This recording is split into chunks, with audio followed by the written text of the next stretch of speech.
Jangan lupa subscribe YouTube channel Metro TV News dan jangan lupa nyalakan notifikasinya.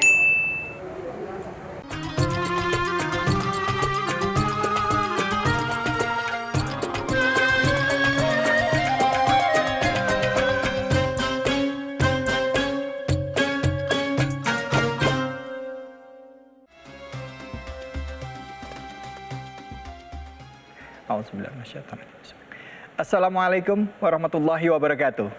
Alhamdulillahirabbil alamin. Pemirsa dimanapun saja Anda berada, kita kembali lagi bersilaturahim dalam program Hasanah Islam bersama dengan Imam Besar Masjid Istiqlal, Profesor Dr. Nasaruddin Umar. Dan tentunya kita akan membahas mengenai hal-hal yang dekat dengan keseharian kita dari sudut pandang agama Islam. Tapi sebelumnya mari pertama-tama kita panjatkan puji syukur atas kehadirat Allah Subhanahu wa taala Sang Rabbul Alamin. Tidak lupa kita berikan salawat dan salam kita pada junjungan kita, pada manusia yang paling mulia Nabi besar Muhammad sallallahu alaihi wasallam beserta keluarga, sahabat dan umatnya yang setia hingga akhir zaman. Pemirsa, jika kita perhatikan dalam 1 bulan terakhir ini ramai dibicarakan di media sosial ataupun pertelevisian yaitu mengenai kasus pembunuhan atau kasus polisi tembak polisi. Ini baru satu dari sekian banyak peristiwa pembunuhan atau kejadian pembunuhan yang terjadi di sekitar kita. Tapi ini cukup menguras energi dan perhatian kita.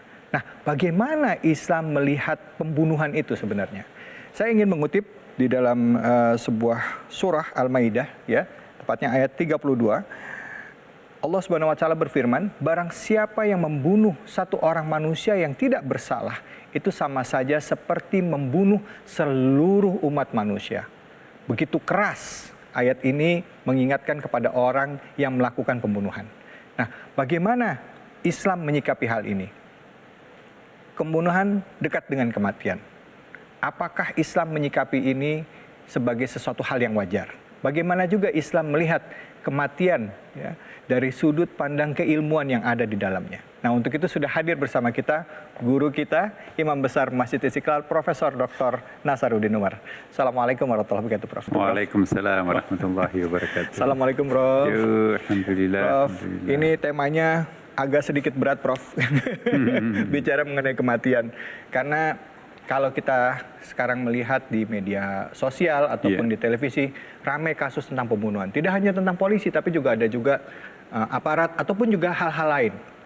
Bahkan beberapa waktu yang lalu juga saya sempat dengar ada seorang anak muda melakukan gantung diri, ya, karena putus cinta.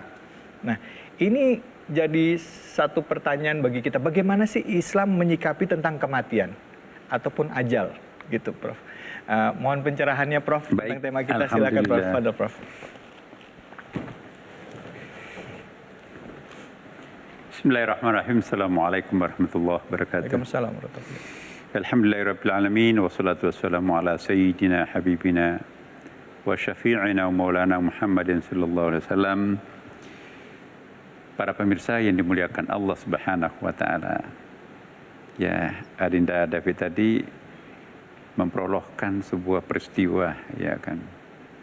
Sebetulnya peristiwa-peristiwa itu juga terjadi di banyak negara, ya. Cuma menjadi menonjol karena ada oknum di situ, ya.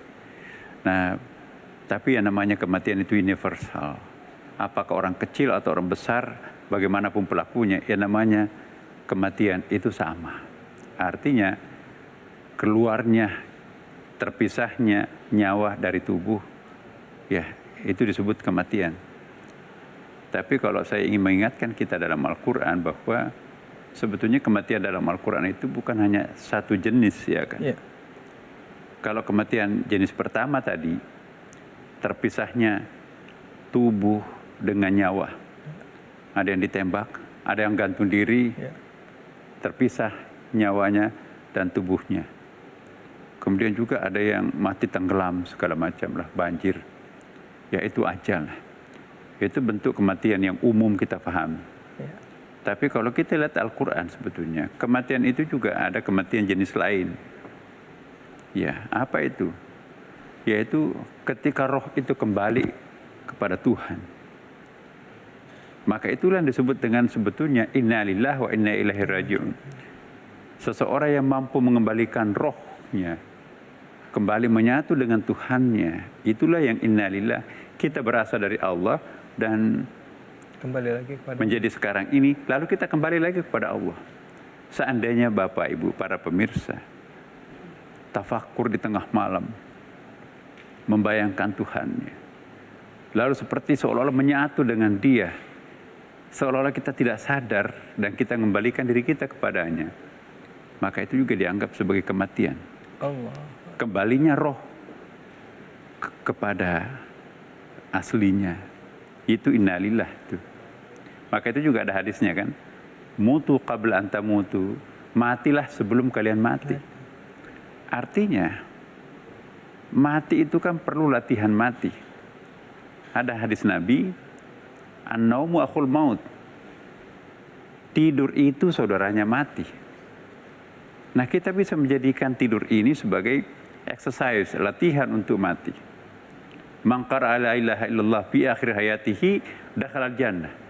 Barang siapa yang mampu membaca 2 kalimat syahadat, asyhadu an la ilaha illallah wa asyhadu anna muhammadar rasulullah, di akhir kesadarannya lantas mati atau mungkin lelap tidurnya, ya, itu dakhala al-jannah. Nah, kalau kita sudah membiasakan diri kita itu setiap kali tidur, ya, kita membaca 2 kalimat syahadat, kita menjiwai 2 kalimat syahadat itu, nanti pada saat mati yang sebenarnya itu akan gampang kita lewati. Kenapa? Inilah yang disebut Rasulullah, mutu qabla anta mutu, belajarlah mati sebelum mati yang sesungguhnya. Nah, ini juga pembelajaran buat kita para pemirsa. Biasanya kan kita pengantar tidurnya itu dangdut, lagu, film-film, lenyap begitu tidur. Ya, tapi kalau orang diantarkan selawat Nabi, 2 kalimat syahadat, ya, mudah-mudahan nanti dalam mimpinya itu berjumpa dengan Rasulullah. Amin. Mudah-mudahan dalam mimpinya itu mendapatkan pelajaran yang sangat penting. Dalam Al-Quran itu juga ada 5 macam mimpi loh. Maka itu jangan hanya belajar pada waktu sedang terjaga sadar. Ya, para ulama, para aulia justru tidur pun juga mendapatkan pengajaran, pelajaran. Dalam bentuk apa mimpi? Mimpi dalam Quran itu ada dalam bentuk hilmun, ada dalam bentuk manamat. Apa itu manamat? Ya, itu mendapatkan insight, inspirasi dari Allah. Inni ara fil manami anni asbaka fandur madza tara. Qala if'al tu'mar satajidun insyaallah minas sabirin. Aku bermimpi, aku diminta menyembelih engkau. Bagaimana pendapatmu, anak? Kata Nabi Ismail, if'al, kerjakan ayah apa yang diperintahkan Tuhan. Insya Allah engkau akan menjumpai anakmu ini sabar. Kenapa? Redaksi yang digunakan ayahnya, inni ara fil manami, bukan inni ara fil hilmi. Kalau fil hilmi bunga-bunga tidur, jangan dulu ayah. Ada lagi mimpi yang ketiga, yaitu ru'yah. Antara tidur dan tidak tidur mendapatkan penyampaian dari Allah. Contohnya dalam Al-Quran, Nabi Yusuf bermimpi, inni ra'aitu ahda asyara kawkaban wa syamsa wal qamara ra'aituhum li sajidin. Ayah, aku bermimpi melihat 11 bintang termasuk matahari dan bulan. Semuanya sujud kepada aku. Apa kata Nabi Yakub ayahnya? La taqsusir ru'yaka. Jangan ceritakan ru'yahmu, mimpimu. Nanti kakak-kakaknya cemburu. Ada mimpi dalam bentuk waqi'iyat, ada surah Al-Waqi'ah kan? Ya. Sebelum kejadian besok harinya, itu ada gambaran di malam harinya dalam bentuk mimpi. Itu sering dialami oleh para arifin. Ada lagi mukasyafah, ini yang paling tinggi, kayak Nabi kan? Dia bisa mendapatkan informasi transparan dari Allah Subhanahu wa taala. Jadi bertingkat-tingkat.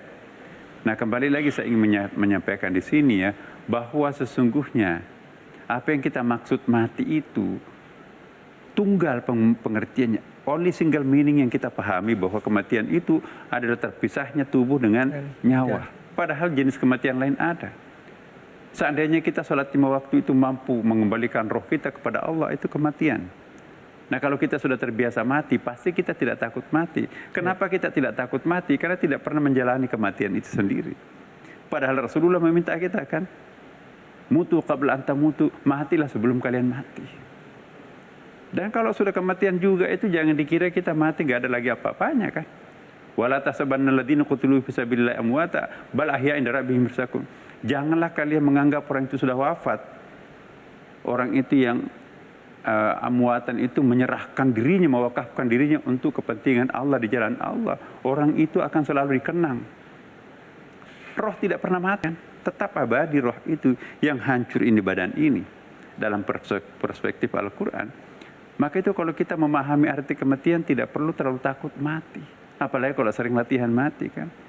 Bisa kok kita sering komunikasi. Ya kalau kita sudah wafat nanti ya, kalau percaya Quran.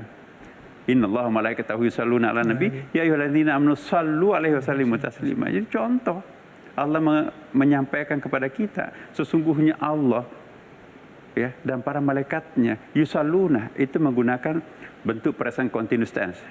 Fi'il mudhari bukan fi'il madhi kan. Berarti dulu, sekarang dan akan datang Allah dan para malaikatnya selalu berselawat kepada Nabi. Padahal 14 abad yang lalu Nabi wafat kan. Kalau Nabi sudah wafat, ngapain Allah merintahkan kita berkomunikasi dengan orang sudah wafat kan? Ya ayyuhalladzina amanu shallu itu fi'il amar. Nah, jadi ini para pemirsa. Saya kira nanti kita akan ungkap ya bagaimana penjelasan kematian nanti ini pada sesi berikut ini. Baik. Terima kasih. Baik, Prof. Kita akan lanjutkan lagi bahasan kita mengenai kematian di dalam Islam. Tentunya hanya di sini, di Hasanah Islam bersama dengan Imam Besar Masjid Istiqlal Profesor Dr. Nasaruddin Umar. Mari kita berbuat sesuatu. Dosa yang paling besar itu adalah membunuh. Hindari apa yang disebut dengan pembunuhan, termasuk membunuh diri sendiri.